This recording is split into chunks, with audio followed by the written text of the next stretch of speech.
Et donc je vous ai dit, on a une inertie dans le phénomène, des zones qui sont extrêmement pauvres et vulnérables, et on estime, donc ça c'est le GIEC, bon il a mis IPCC, donc ce sont les abréviations en anglais, que en 2020, donc là encore c'est demain, rien qu'en Afrique subsaharienne, on devrait avoir entre 75 et 250 millions de personnes en plus que maintenant, qui souffriront d'un stress hydrique accru.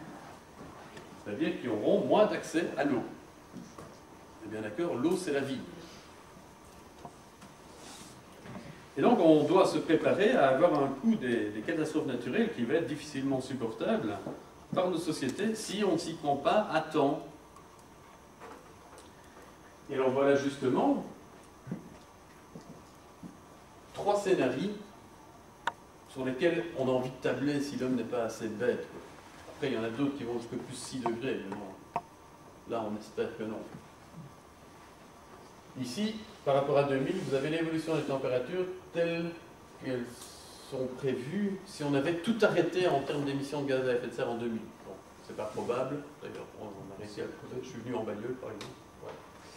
Donc, ici par contre, cette courbe bleue vous montre ce qui va être débattu à Copenhague. Est-ce qu'on va mettre en place une politique globale d'engagement international pour respecter ça? Je ne sais pas. Et puis alors on a une autre solution. On attend un peu, où on n'est pas aussi drastique que ce qu'on voudrait, et puis on attend c'est là, puis là, etc. Mais comme je vous l'ai dit tout à l'heure, plus on déplace le curseur vers des températures élevées, plus évidemment on s'expose à des choses qui sont extraordinairement difficiles. Et pourquoi est-ce qu'on parle de 2 degrés comme objectif pour Copenhague, 2 degrés d'augmentation pour le XXIe siècle?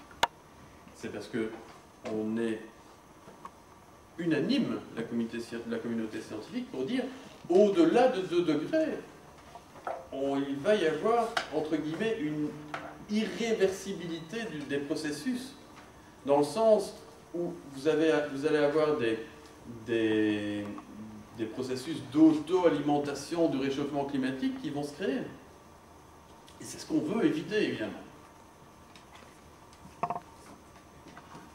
Chaque courbe correspond à un choix de société. Et on a 4 solutions.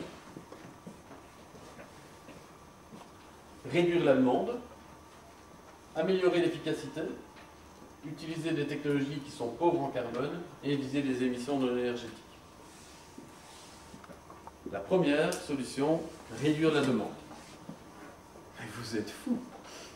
Réduire la demande, on va saper notre économie. Puisque c'est normal, nous sommes dans un mode économique, actuellement, qui se nourrit sur allez, la croissance, la croissance, la croissance, la croissance, à tout craint, toujours dans le même système, go, go, go, go, go. Et si on ralentit, ah ben on crève, ah ben non, alors on doit aller de l'avant. Et donc là, personne n'est prêt à réduire la demande. Le 7 décembre, je vais aller à Bruxelles à un grand forum intersyndical qui est géré par tous les syndicats. On me demande de faire un exposé, c'est eux qui me donnent le titre d'un document que j'ai déjà écrit, moins, mieux, autrement. La FGTB me téléphone en direct, dit bon écoutez, faites ce que vous voulez, mais moins on n'en veut pas. Donc les syndicats eux-mêmes, alors bon, on est mal barré quoi. Hein. Donc le titre sera différent, mais le contenu sera le même. Ah oui, ça. Alors bon. Encore me faire des amis, moi. Et, bon, d'autre part, améliorer l'efficacité énergétique, ça par contre, on est tous d'accord. Surtout dans nos pays, parce que évidemment, ça présente une niche de débouchés important. Utiliser des technologies low carbone, super aussi. Ça va permettre d'asseoir notre suprématie par rapport aux autres pays. Et donc, on va pouvoir investir dans la recherche et développement, etc., etc. Donc là, on est vraiment sur des nouvelles alternatives économiques. Et viser les émissions non énergétiques, eh bien ça c'est notamment réduire fortement les processus de déforestation dans les pays du Sud. Et donc grosso modo, sur quoi sommes-nous tous d'accord? Sur ces 2 points-là, et éventuellement sur celui. Et ceci, ça correspond à quoi? Ben, c'est dire, la technologie va nous sauver. Point, barre. Mais continuons à vivre comme on le vit.